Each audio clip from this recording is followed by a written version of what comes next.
Dianne at Minerva. I hope you're all having a super week. And today I'm going to be making with you this dress by Burda. It's pattern number 6401. We're going to be making this gorgeous dress, and whichever version you choose, you can sew along with me because it's just a slight variation in sleeves. Now what we're going to be using today is this beautiful cotton sateen. Now this particular design is called Secret Jungle. What a lovely eye-catching green that is. It's a really fun print. It's going to make a gorgeous dress. Wash and prepare that fabric before we begin. And when you've done that, we're going to take a tape measure and locate the sizing on the back of our pattern. When you're sure of the perfect fit for you or whoever you're making it for today, we're going to go and cut our pattern pieces. So let's go and do that together now.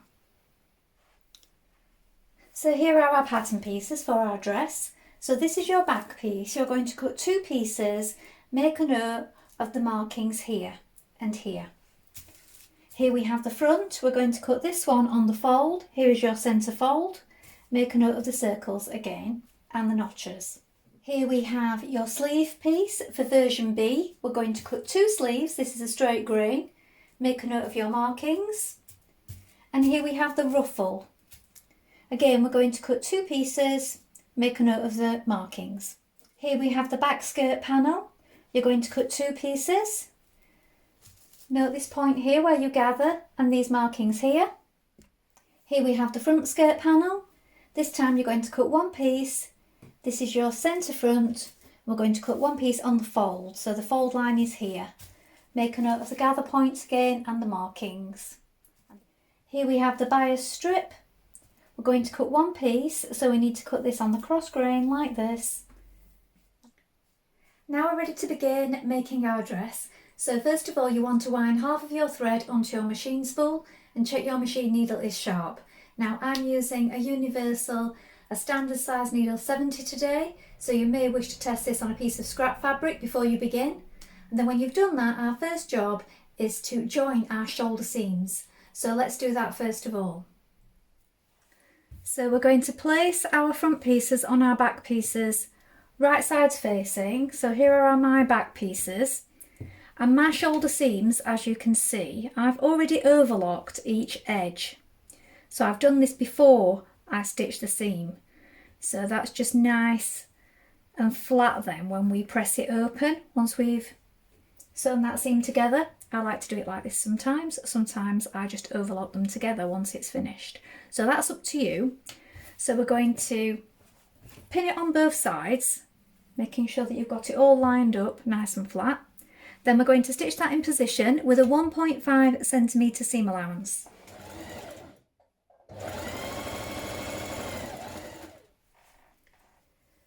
Now take your bias strip and press it in half lengthways like this.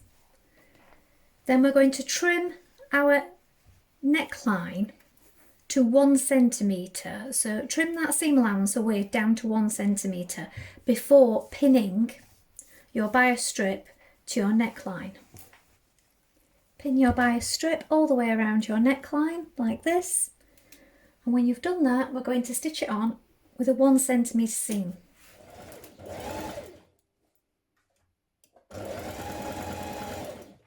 Now you're going to press your bias strip that you've just stitched on to the inside. Now you can baste it in position or you can pin it in position like this. And then what we're going to do is top stitch it from the right side around that neckline.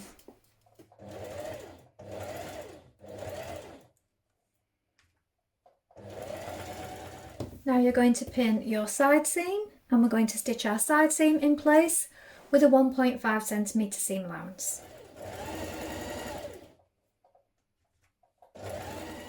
Now lay your back skirt panels with right sides facing, and we're going to stitch from this marking here. So we have a little marking here, and this is where your zip is going to come to.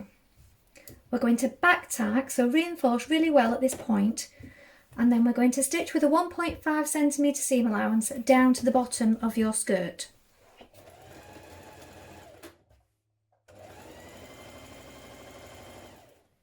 Next you're going to pin your front skirt to your back skirt at the side seams, here like this, Stitch in place with a 1.5 centimetre seam allowance.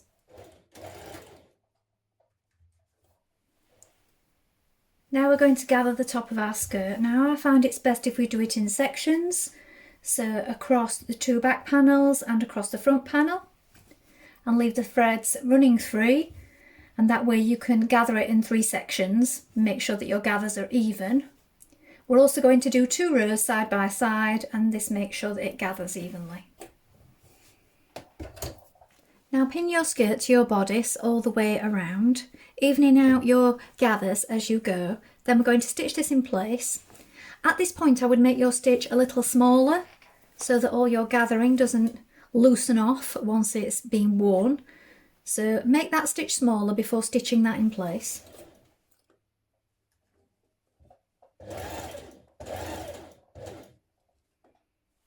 Now you're going to change to your zipper foot. Now I'm using an invisible zipper foot because it has this little channel here that goes right behind your teeth on your zipper.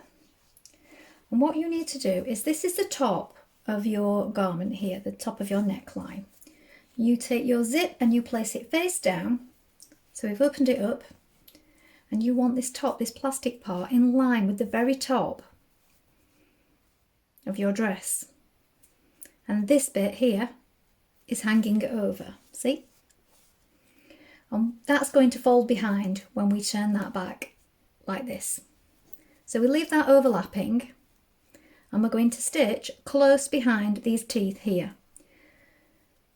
So change to your zipper foot, and if you've got an invisible zipper foot, use that. I'm going to get right in behind those teeth.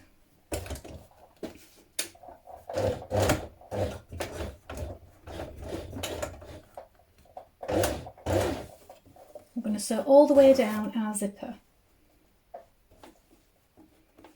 Now you find if you press your teeth down as you go with your fingers, this helps you get in a little better as well.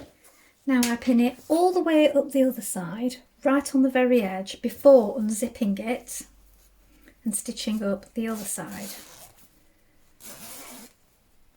So pin it first of all. And also at this point where your gathers are meeting your bodice, I tend to make a little mark here. So I've made a little mark on my zip with a pencil or chalk, and that's to make sure that it lines up with the gathers on the other side. So that line, that central seam at the waist, lines up. Now someone asked why I do this, because if it's in the right place it wouldn't move anyway. Well, it does, because sometimes your teeth push your zip slightly out of position because it's pushing on the top one, and sometimes that will just go out of line. So if you make sure you've got a line there and you line it up with the seam at the other side, that keeps it all in position.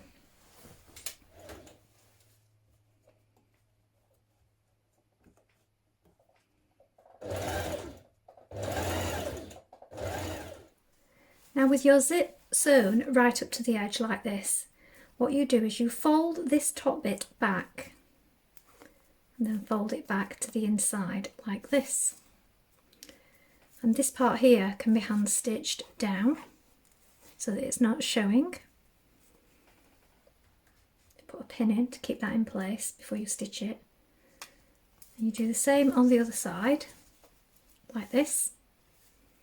So from the outside, when that pin's not there, it's all lying flat at the top, and then you just need to close the hole at the bottom of your zip. So the back of your skirt here,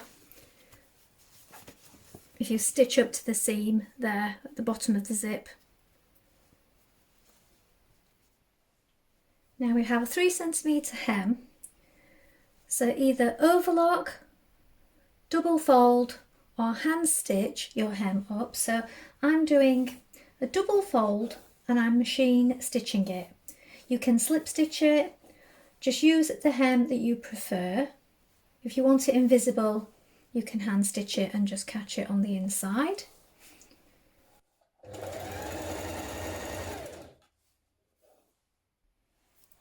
Now fold your sleeve in half and you're going to stitch the underarm seam.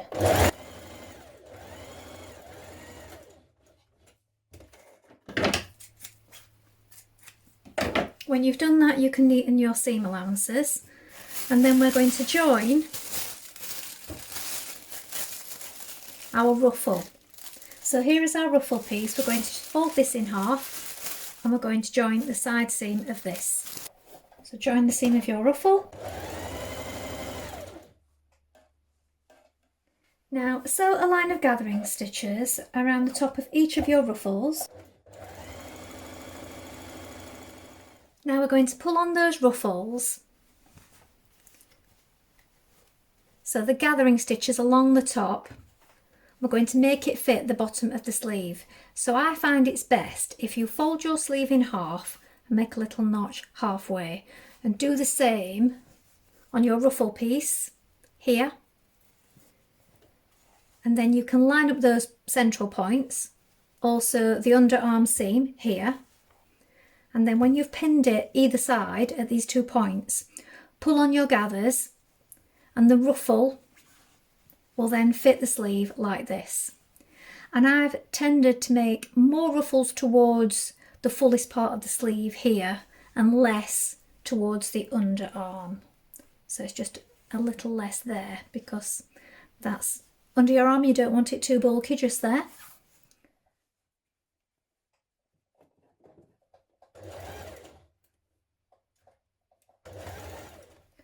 Press under the hem on your sleeve.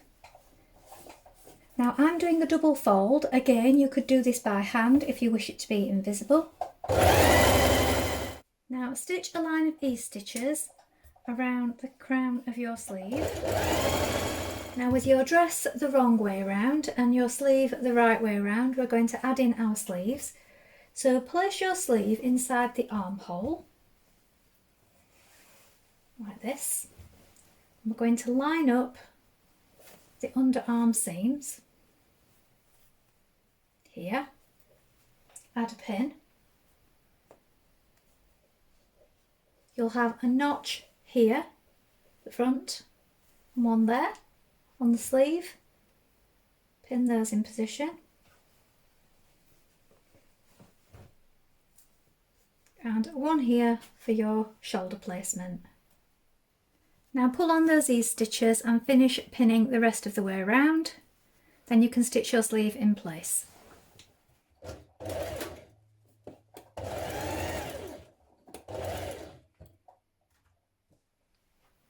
So here is the finished dress. This one is made up to a size 18.